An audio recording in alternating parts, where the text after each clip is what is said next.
আসসালামু আলাইকুম dear viewers, welcome back to another lesson with Azad power. আজকের লেসনে আমি আপনাদের সামনে গুরুত্বপূর্ণ স্ট্রাকচার নিয়ে উপস্থিত হয়েছি। আশা করি স্ট্রাকচারটি যদি আপনি রেগুলারলি ফলো করেন এবং প্র্যাকটিস করেন, তাহলে আপনার ডেইলি লাইফ ইংলিশ কনভারসেশনে আপনি হয়ে উঠবেন একজন ফ্লুয়েন্ট ইংলিশ স্পিকার। আজকের লেসনে আমরা উড লাইক টু অথবা ওয়ান্ট টু অথবা লাইক টু কিভাবে ব্যবহার করা হয় এবং কখন সেগুলো ইংলিশ সেন্টেন্সে ব্যবহার করা হয়, এবং এই সমস্তগুলি ব্যবহার করে আমাদের দৈনন্দিন ডেইলি লাইফ ইংলিশ কনভারসেশনের উপযোগী কিভাবে শত শত ইংলিশ সেন্টেন্স আমরা মেক করতে পারবো, সেটাই আজকের লেসনে আমরা দেখব। তবে তার আগে যারা আপনারা ভিডিওটি দেখছেন এখনো পর্যন্ত সাবস্ক্রাইব করে রাখেননি, অবশ্যই আমার চ্যানেলটি সাবস্ক্রাইব করে নেবেন এবং পাশে থাকা বেল আইকনটি প্রেস করে দেবেন, যাতে সমস্ত ভিডিও আপলোডের সঙ্গে সঙ্গে আপনার মোবাইলে পৌঁছে যেতে পারে। তবে আর দেরি নয়, let's get started. Would like to, want to, like to আমরা তখনই ব্যবহার করব যখন বাংলা বাক্যে কেউ কোনো কিছু হতে চায়, অর্থাৎ আমি ডাক্তার হতে চাই, ছেলেটি ব্যারিস্টার হতে চায়, মেয়েটি ইঞ্জিনিয়ার হতে চায়, বালকটি পুলিশ অফিসার হতে চায়। অর্থাৎ জীবনে যখন কেউ কিছু হতে চায় অথবা কেউ কোনো কাজ করতে চায়, যেমন আমি কাজটি করতে চাই, তুমি কাজটি করতে চাও, সে কাজটি করতে চায়, এই ধরনের কথাগুলো আমরা প্রায় বাংলা বাক্যে বলে থাকি। কিন্তু ইংলিশে যখনই আমরা সেন্টেন্স মেক করতে যাব স্পোকেন ইংলিশের জন্য, তখন আমাদেরকে এই স্ট্রাকচারটি অবশ্যই ফলো করতে হবে।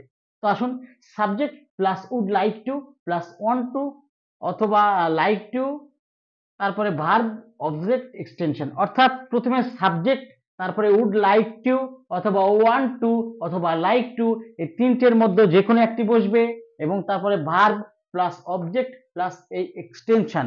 শুধুমাত্র এই স্ট্রাকচারটির মাধ্যমে আমাদের শত শত সেন্টেন্স কিভাবে মেক করতে হয় সেটাই করে দেখাবো, আপনারা দেখতে থাকুন।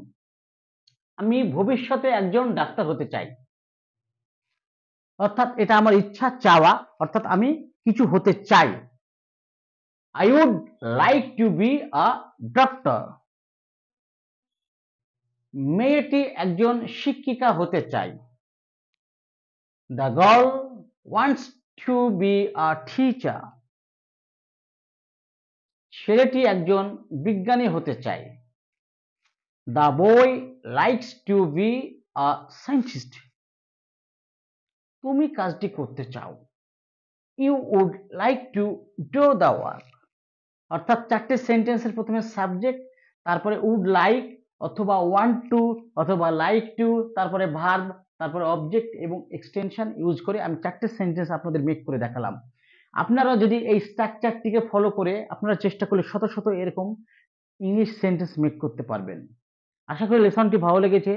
যদি ভালো লেগে থাকে, to learn more English, subscribe my channel and follow my channel. আপনাদের সঙ্গে দেখা হবে নেক্সট কোনো ভিডিও নিয়ে। Thank you.